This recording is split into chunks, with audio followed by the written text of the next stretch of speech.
Bonjour, c'est Laetitia et je vais faire la première présentation de Meet My Alter.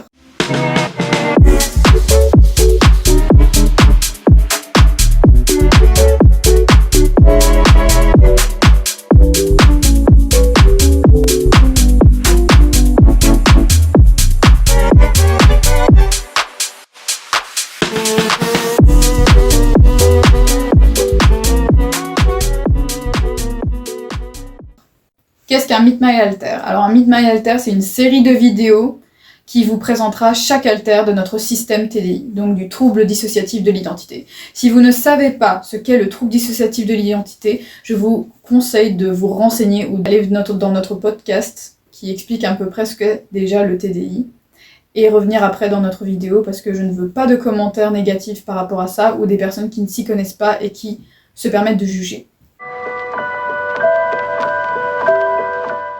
Alors, je vais répondre à une série de questions pour que vous puissiez savoir qui je suis, quel rôle j'ai dans ce système, quelle importance aussi dans la vie de tous les jours. Donc voilà, je vous raconte tout ça. Alors, pourquoi je me nomme Laetitia? Laetitia, je ne sais pas du tout pourquoi j'ai ce prénom. On va dire que je suis née avec. Née, c'est un grand mot aussi parce qu'au départ, j'étais l'hôte du système avec Chenhua. Et en fait, on s'est séparés à l'adolescence par une période compliquée. Donc, on va dire que c'est à ce moment-là où je suis née, même si j'ai déjà des souvenirs d'avant. Et on m'a nommée Laetitia. Enfin, je suis née avec le nom Laetitia. C'est le nom qui m'est venu directement. Et je ne saurais pas dire pourquoi exactement. Ok, au niveau de mon âge, j'ai 21 ans. Donc, du coup, l'âge du corps. Moi, je grandis en même temps que le corps, parce que du coup, j'ai été l'hôte sûrement avant, c'est peut-être pour ça. Et voilà, je vieillis en même temps que le corps, tout simplement. Par contre, il y a certains alters qui vous expliqueront pourquoi, par exemple, ils sont restés à un certain âge. Mais voilà, chaque âge a son importance, et je pense que pour moi, c'est juste parce que voilà, je suis. Ok, quel est mon rôle dans le système? Donc oui, dans les systèmes TDI, il y a des rôles spécifiques à chaque alter, à cause de traumatismes vécus, bien évidemment. Donc le mien, en fait, c'est alter protecteur et carottaqueur, que je vais vous expliquer. Comme son nom l'indique, je suis un alter protecteur, donc qui protège. Personnellement, je protège le corps, comme je protège aussi le système à l'intérieur, et aussi l'extérieur, donc les gens que j'apprécie, ma famille, etc. Carottaqueur, c'est s'occuper des little, donc du coup s'occuper des enfants du système. Ça m'est apparu en fait plus tard. Personnellement, en fait, comme j'étais que protectrice principale, parce qu'il y a d'autres protecteurs, mais j'en suis la principale. Et en fait, c'est pas que mon cerveau a dit oui, toi tu es carottaqueur, maintenant c'est tout. Non, c'est plutôt quelque chose qui est venu naturellement. Les little, comme Éléonore et Théodore du coup, sont venus à moi et j'ai commencé en fait à les protéger, à les aider, à être présente pour eux naturellement. Donc dans le système, on a 6 little, middle, donc du coup adolescents jusqu'à enfance. Et on ne sait pas vraiment situer Éléonore et Théodore parce qu'ils ont vraiment l'apparence d'enfants, mais ils n'ont pas vraiment d'âge, et ça ils le diront. Et c'est moi qui suis chargée de les protéger, d'être présent pour eux. Et en fait, je suis là pour les surveiller aussi parce que c'est malheureusement des alters qui sont persécuteurs, donc qui persécutent le corps comme ils peuvent persécuter aussi eux-mêmes ou le système, ou voilà. Et du coup, moi je suis là aussi un peu pour les cadrer, on va dire ça comme ça. Au niveau de mes souvenirs et traumas, je vais pas m'étaler là-dessus. J'ai simplement quelques souvenirs sur malheureusement des violences physiques à cause d'harcèlement. Des maltraitances de professionnels d'éducation, donc du coup des professeurs. L'harcèlement avait déjà commencé en maternelle et j'ai dû protéger mon petit frère qui se faisait harceler aussi. Et ça a été en fait une période très compliquée. Et je revenais tous les jours avec des bleus à la maison et ça je m'en souviens parfaitement. Je sais aussi que j'ai des souvenirs plutôt scolaires que vraiment à la maison. Je sais que j'ai aussi des souvenirs plutôt en dehors de la maison, comme les parcs, etc., mais pas forcément à l'intérieur de la maison. Ça, c'est très flou. Je sais il n'y a pas que des choses négatives que je peux vous citer comme souvenirs. Je sais que j'aimais vraiment très fort le sport. J'étais très forte dans tous les sports que j'entreprenais, à part la gymnastique rythmique, que je n'aimais pas du tout. Et j'aimais vraiment le foot, j'étais admirative du foot parce que mon père en faisait. Et j'espérais en faire la même chose que lui. Je sais que j'ai des souvenirs où je jouais au foot et avec mon père, que j'ai des souvenirs aussi où je jouais au foot avec mes amis. Je me rappelle que j'avais des prix aussi pour des sauts en hauteur, natation, etc. Il y a pas mal de sports dont j'excellais et j'étais très heureuse là-dessus. Et à l'école, j'avais quand même pas mal d'amis, je me rappelle assez bien. Et peut-être que je faisais un peu la snob, j'avoue. J'aimais pas forcément mon caractère avant non plus. Mais c'est vrai que voilà, c'est ça que j'ai comme souvenir exactement. Les souvenirs d'adolescence qui est beaucoup plus récent, c'est vraiment des choses plus au niveau du timing dont je me souviens, où il fallait que je me dépêche, qu'au niveau des transports en commun, il fallait que je sois à droite, à l'heure, etc. Que j'avais beaucoup d'angoisse en fait d'arriver en retard ou de mal faire les choses. J'étais assez perfectionniste, si pas encore aujourd'hui, et en tout cas, c'est ça que je me souviens le plus. Et qu'il y avait encore des traumas même dans l'adolescence, donc du coup en secondaire. Au niveau des triggers, généralement, surtout sur les négatifs, c'est pour se défendre que je suis là. S'il faut se défendre dans nos opinions, etc., je suis très présente. Si par exemple aussi il y a un commencement d'harcèlement ou une paranoïa d'harcèlement, on va dire ça comme ça, c'est possible que je sois là et que j'intervienne du coup. Si il y a des violences physiques ou des combats, que ce soit moins dangereux, c'est-à-dire dans des sports de combat, je suis très présente. Le sport aussi me fait beaucoup venir. L'autorité que certaines personnes essayent d'avoir envers nous, je peux venir aussi. Souvent, je suis trigger positivement par la justice, les débats. Et bizarrement, le cinéma me fait beaucoup trigger et les transports en commun. Et les transports en commun, ça s'explique un peu plus du coup. Au niveau de l'inner, je vous mettrai des petites images de à quoi ressemble ma chambre par exemple. Je me balade fortement dans la forêt pour pouvoir faire des courses. Je fais de la natation dans la rivière ou dans la piscine qu'on a dans l'inner. L'inner qui est un monde intérieur qu'on s'est inventé pour pouvoir cohabiter. Et du coup, je sais aussi qu'il y avait une petite salle de sport que je commence actuellement à construire pour pouvoir faire mon sport habituel, quoi. Donc voilà.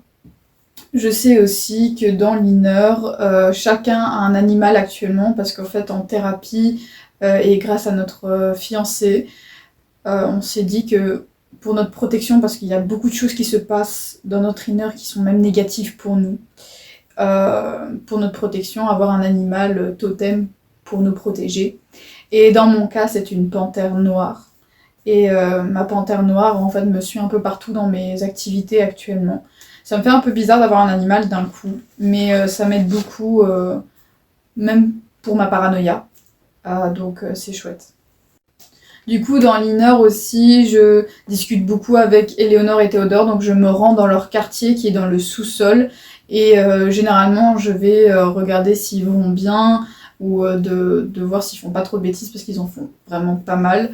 Et je vais soit dans la chambre de Théo, dans la chambre de Éléonore ou alors même dans le donjon parce qu'il y a un donjon dont ils apprécient l'atmosphère. Donc je dois m'y rendre assez souvent, même si c'est obscur et pas très agréable pour moi d'y aller. Donc les personnes avec qui je suis proche, c'est Chenoa, parce que Chenoa, j'ai une bonne communication avec elle. Comme on a été en fait, on va dire en fusion, avant, on était vraiment fusionnés, c'est toujours actuel, j'ai l'impression, c'est vraiment comme une sœur, et j'ai plus de facilité à parler avec elle. Et voilà. Éléonore et Théodore sont des vrais petits fripons, mais je les apprécie quand même très fort. Je suis quand même là pour les aider, donc du coup c'est que j'ai quand même une affection particulière envers eux et que peut-être que je me reconnaissais aussi en eux. Et puis il y a Sirena, dont j'apprécie vraiment sa compagnie. C'est quelqu'un avec qui je m'entretiens souvent. Ça a été mon ex, on va dire, à l'époque, c'est-à-dire une petite relation juste pour essayer, pour voir, pour parler, pour passer l'ennui aussi, on va dire. Et on est en bonne entente, on discute beaucoup. C'est pas quelqu'un que... On va pas être les meilleurs amis du monde, mais en tout cas, c'est quelqu'un que je respecte. D'ailleurs, Clara aussi, Tianois, moi et Clara, en fait, on formait un sorte de trio de ceux qui frontaient le plus à un certain moment. Et en fait, on communiquait beaucoup ensemble. Elle s'occupait vraiment du social.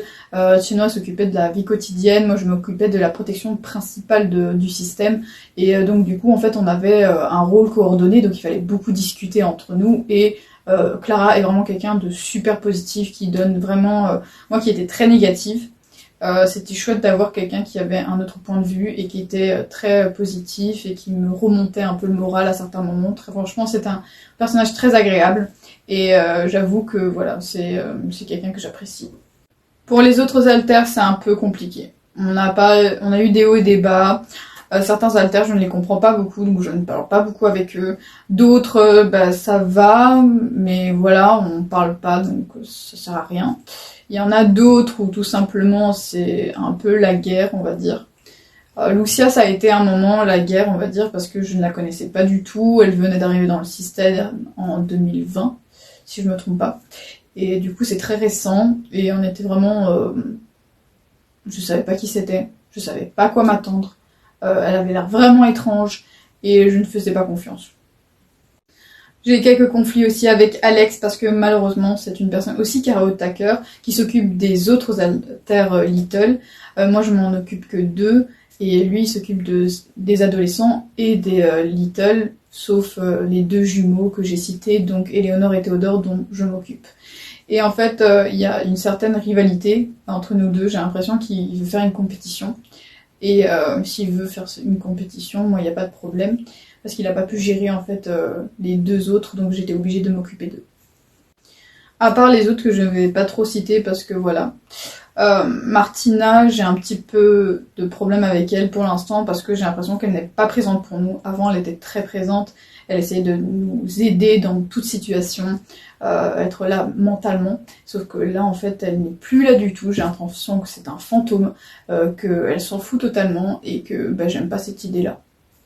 Passons à mes traits de caractère. Donc du coup, les gens me perçoivent quand même comme quelqu'un de froid, de très distant, de quelqu'un qui est... on va dire très franche et qui donne des vérités dont elle devrait s'abstenir. Je sais que en fait je peux être trop directe et que ça peut déranger certaines personnes.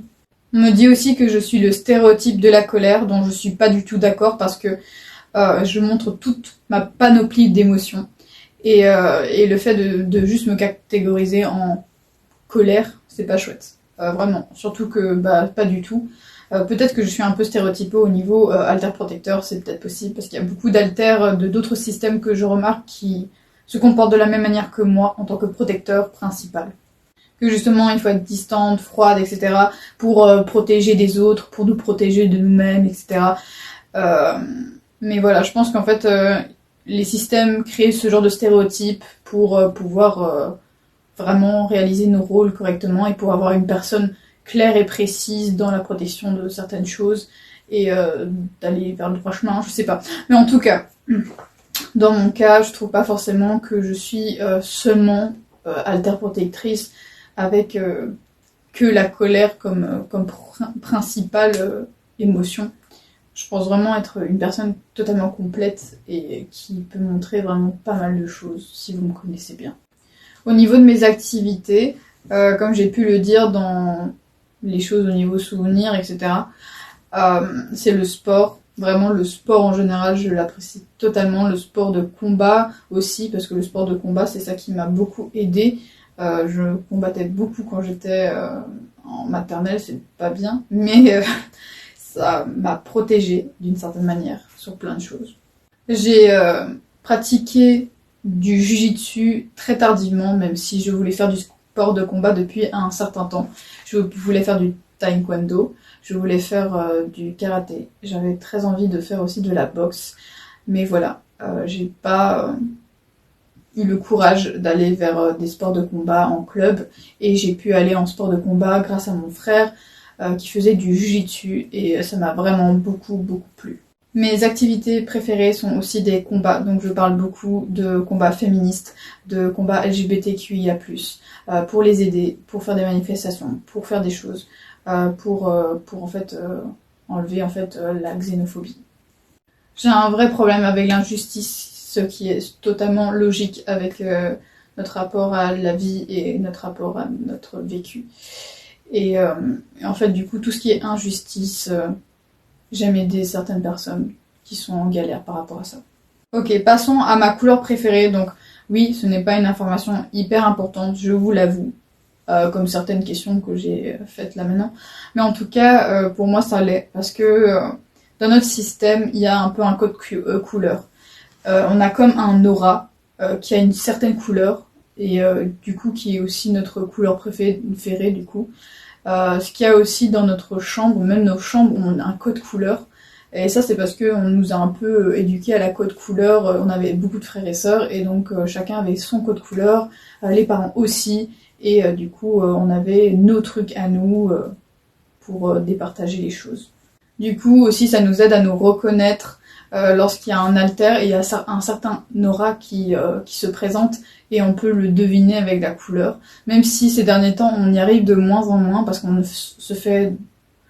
s'auto-analyse beaucoup moins, et notre copine du coup essaye de nous aider à nous reconnaître, et donc on se repose beaucoup sur elle là-dessus, et on n'essaye pas de faire une auto-analyse et de comprendre qui est là exactement. Et on ne parle même plus avec certains alters, et ça c'est vraiment problématique, il faut vraiment qu'on essaye de reparler. Je tourne autour du pot, mais ma couleur préférée, et aussi mon aura, et la couleur de ma chambre du coup, c'est le rouge. Le rouge bien vif, un beau rouge. Le rouge, dès qu'on entend le mot rouge, c'est cette couleur-là. Voilà, c'est celle-là. J'aime aussi d'autres couleurs, et j'avoue que quand je m'habille, généralement c'est du noir. Là c'est en noir et vert que je me suis habillée, mais généralement je m'habille en noir. Et le rouge, c'est assez rare que je m'habille de cette couleur-là, parce que j'ai pas vraiment d'habits de cette couleur-là. Et je trouve que ça ne nous va pas forcément au niveau du corps. Mais oui, c'est le rouge, ma couleur principale, on va dire. Au niveau de mon apparence physique intérieure, de comment je me vois, en fait, je ressemble un peu à Monica Bellucci, comme vous pouvez le voir sur la fiche alter qu'on va vous mettre sur l'écran. En tout cas, c'est pas vraiment le visage de Monica Bellucci, même si ça l'est un petit peu, mais aussi celle de ma grand-mère et de moi. Ce que je veux dire, c'est que, en fait, je pense que j'ai été très admirative de ma grand-mère paternelle, qui, en fait, était une source d'inspiration, je suppose. Et cette dame avait un peu, je trouvais, un visage de Monica Bellucci, et de toute façon, elle se comparait très fortement à elle. Et à chaque fois, quand elle la voyait, eh ben, elle se disait ressembler à elle quand elle était jeune. Donc du coup, j'ai des traits au niveau de ma grand-mère, vraiment de son visage, pas celle de Monica Bellucci, mais plus de Monica Bellucci quand même, et à la fois je me reconnais totalement au niveau du corps, parce qu'il y a des traits similaires aussi. Je ne saurais pas vous expliquer exactement, et je ne sais pas faire un montage aussi parfait pour ressembler parfaitement à mon visage. Mais en tout cas, c'est plus proche de Monica Bellucci, donc c'est pour ça qu'on l'a mis. J'ai donc les cheveux noirs, lisses, avec une frange généralement. J'ai même une perruque que je mets très souvent dans les vidéos TikTok qu'on met, ou les vidéos Instagram. Et c'est ça que j'utilise en général quand je me lève le matin et que j'ai la possibilité de le mettre sans être jugée. Donc je ne le mets pas à l'école non plus, mais voilà. C'est ça qui me représente de plus. J'ai aussi en fait une particularité au niveau des cheveux, parce que j'ai une sorte de plume rouge et des mèches rouges aussi dans mes cheveux. Genre j'ai une mèche rouge et en fait j'ai une plume rouge de l'autre côté, parce qu'en fait dans nos racines chiliens, en fait on portait des plumes sur nos cheveux, comme voilà, et donc c'est ça que ça représente, je suppose. J'ai les yeux brun noisette comme ma grand-mère et ma petite sœur aussi. J'ai les lèvres plus pulpeuses aussi, ce qui n'est pas le cas de ma grand-mère. Par contre, j'ai du coup des lèvres pulpeuses, plus comme Monica Bellucci que Notre Corps, ou encore de ma grand-mère disparue, qui avait des lèvres vachement plus fines. Comme nous, on a des lèvres assez fines en soi. Donc Monica Bellucci est plus proche au niveau de mes lèvres, qui sont plus pulpeuses, dans l'inner. J'ai souvent de l'eyeliner noir et maquillé assez sombre au niveau des yeux. Ce maquillage-là, qui est un peu plus simple et assez réaliste aussi par rapport au maquillage que j'ai habituellement. J'ai beaucoup de tatouages sur le corps aussi, mais vraiment de nombreux tatouages sur le corps. Je pense que je vais quand même essayer de vous mettre quelques photos de à quoi je ressemble dans l'inner au niveau des tatouages. Parce que j'en ai quand même beaucoup. Je pense que l'idée du tatouage, c'est tout simplement parce que on a une famille avec des tatouages, plutôt des parents. Nos deux parents ont beaucoup de tatouages sur le corps. Ma maman a sur tout le dos, comme mon papa qui a sur tout le dos et qui a sur les bras, etc. Il y en a pas mal. Et ils ont toujours dit que le tatouage était quelque chose d'important et qu'il y avait une belle signification et que c'est quelque chose qu'il fallait réfléchir avant d'avoir et que c'était le marquage de quelque chose dans la vie qu'on met en dessin et qu'on met en œuvre d'art sur nous-mêmes. Et ils avaient présenté ça d'une manière beaucoup plus jolie et sympa, et c'est vrai que je pense que notre cerveau, du coup, nous a mis beaucoup de tatouages, en tout cas à moi. Du coup, au niveau des habits, ça peut encore changer, bien évidemment, parce qu'on peut changer de goût, etc. On est des personnes. Donc, au niveau de mes habits, je mets beaucoup de choses un peu sportwear, beaucoup de choses un peu sportives, des choses serrantes au niveau de la poitrine et du corps en haut. En bas, je peux mettre plus du baggy, j'avouerais. Sinon, je peux mettre tout simplement des trainings, ça aussi c'est possible. Si je veux être un peu plus élégante, je peux mettre des robes assez serrantes, généralement mais noires et assez classiques, avec des décolletés plongeants quand même. Mais j'aime bien aussi avoir quelque chose sur le cou. Donc j'aime bien par exemple avoir des cols roulés ou alors un décolleté mais comme ça. Donc voilà, il y a pas mal de... En fait c'est très limité au niveau de mon style. Je pense vraiment que c'est sport classique, un peu femme fatale à certains moments quand je veux être bien habillée. Donc voilà. Voilà, je pense avoir terminé la vidéo. Je vais pas vous attarder plus que ça. Merci d'avoir écouté, merci de vous abonner, merci aussi d'allumer la cloche si vous le souhaitez. En tout cas, il y aura sûrement beaucoup d'haltères qui vont pouvoir faire leur Meet My Halter, car on a vraiment un système qui bouge beaucoup au niveau des haltères et on peut pas contrôler ça forcément. Donc il y aura sûrement des vidéos plus récentes aussi de certains haltères, même si ça va être compliqué au niveau de dissociation. Du coup, je vous souhaite quand même une bonne journée, une bonne soirée, tout comme vous le souhaitez. Mais en tout cas, au revoir et merci beaucoup.